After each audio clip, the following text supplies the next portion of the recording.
Ma mère est une sorcière, partie 2 sur 2. Quand ma mère a confirmé cela, j'ai senti mon monde s'effondrer. Comment était-ce possible? Je me posais mille et une questions. Elle qui avait été une si bonne mère, elle qui m'aimait tant et voulait que je sois heureuse, mais comment avait-elle bafoué les valeurs qu'elle m'avait apprises? J'étais très déçue d'elle et je voulais des explications, mais avant cela, je me suis mise à pleurer car il fallait que j'évacue tout ce que j'avais vu et entendu. « Il faut que je vous laisse », a dit le vieillard en se dirigeant vers la porte. « Non, monsieur, restez s'il vous plaît », lui ai-je dit avant d'ajouter. « Vous m'avez dit que vous êtes un ancien sorcier, ce qui signifie que vous ne l'êtes plus et que de ce fait, lorsqu'on est dans la sorcellerie, il y a une possibilité de ne plus l'être et je veux que ma mère ne le soit plus, s'il vous plaît. » Lui ai-je dit d'un ton triste. Il m'a regardé avec étonnement et m'a dit « Ma petite Flore, ce n'est pas comme ça que les choses se passent. C'est à ta mère de décider si elle ne veut plus l'être, mais sache que pour cela, elle devra faire un énorme sacrifice que tous les sorciers n'ont pas le courage de faire. » Bien qu'ayant seulement 10 ans, j'ai compris ses dires. Ma mère devait faire un très grand sacrifice.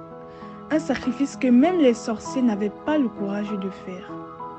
Mais lequel? Alors que je me préparais à lui poser cette question, ma mère a commencé à crier comme Karaba la sorcière dans Kirikou. Son cri était tellement fort que mon tympan a failli se perforer. Je voulais l'approcher et la calmer, mais je n'avais pas ce courage car elle était devenue un monstre. Mais le vieillard, quant à lui, était très courageux. Il a approché ma mère, a pris la calebasse de ses mains et l'a jetée par terre. Elle s'est brisée en 1000 morceaux. Après avoir fait cela, ma mère a cessé de crier et m'a dit « Flore, je t'aime beaucoup ma fille. Tu es la prunelle de mes yeux, la raison de mon existence. Tu es tout pour moi et jamais je ne te ferai du mal. » Mais maman, tu es une sorcière. Tu as fait du mal à plusieurs personnes et maintenant tu dis que tu m'aimes. Si tu m'aimais, tu allais toi-même respecter les valeurs que tu m'as apprises.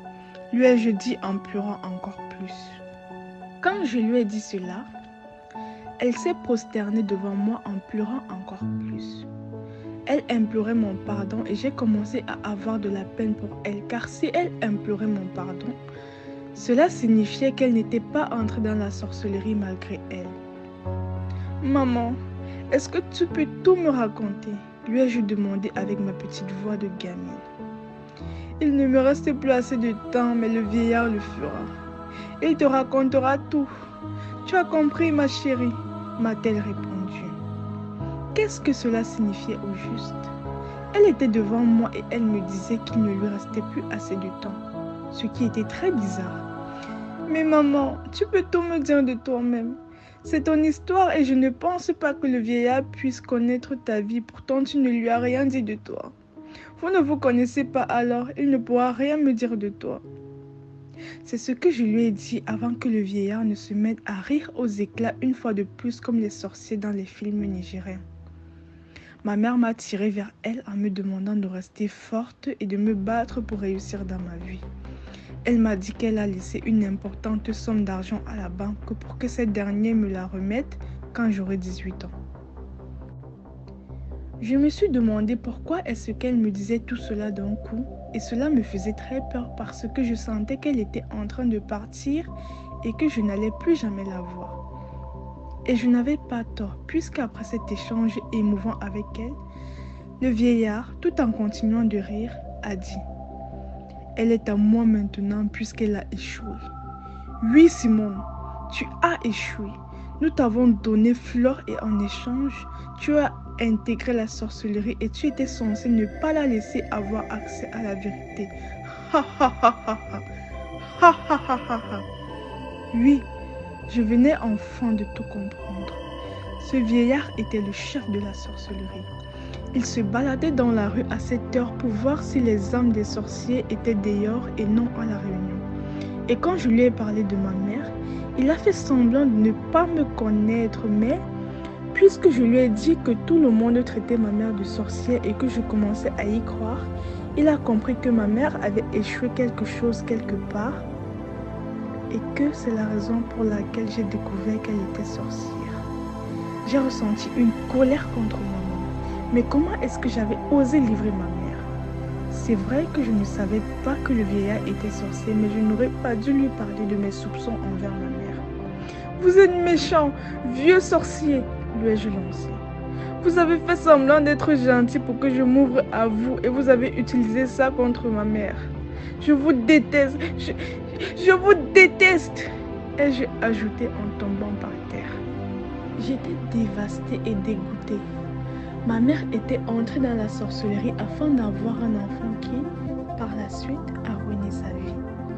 J'aurais dû fermer ma bouche puisque le linge sale se lave en famille. Mais petite, immature et naïve, je ne l'ai pas fait. Et pendant que je m'apitoyais sur mon sort, j'ai vu ma mère s'élever dans le vide.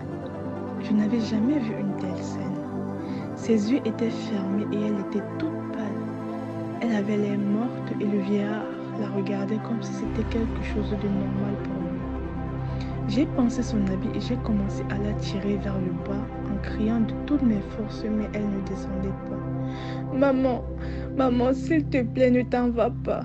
C'est la phrase que je ne cessais de répéter en vain.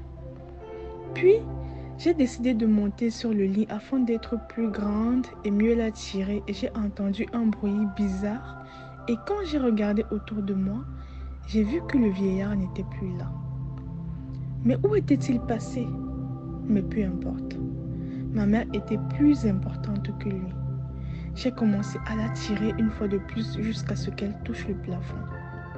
Debout sur le lit, les bras levés et les yeux remplis de larmes, je l'ai vue disparaître petit à petit.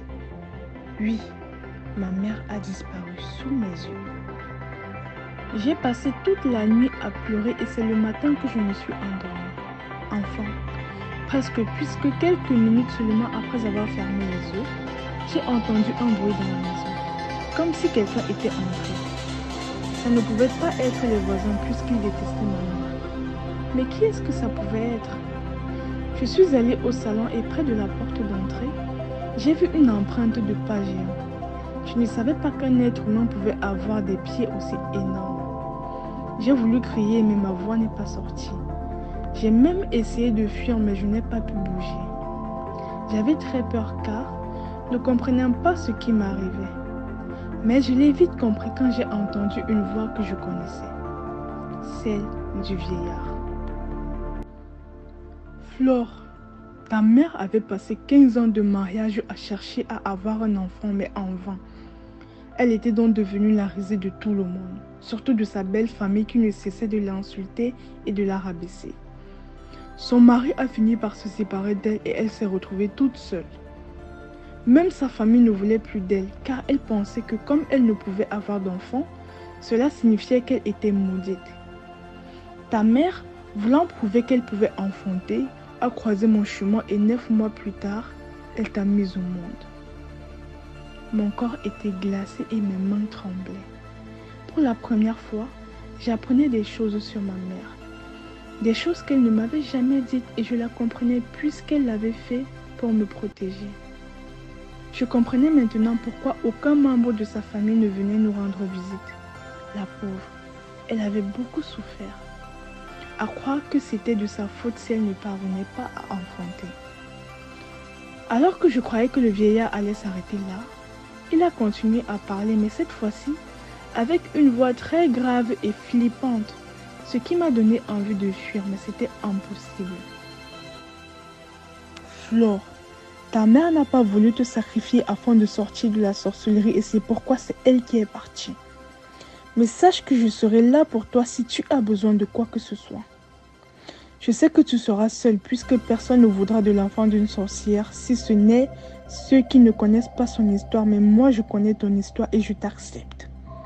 Si tu veux rejoindre mon monde en échange d'être accepté, de retrouver la famille de ta mère et de savoir qui est ton père, achète une calebasse et pose-la dans ta chambre et à l'instant même, je viendrai.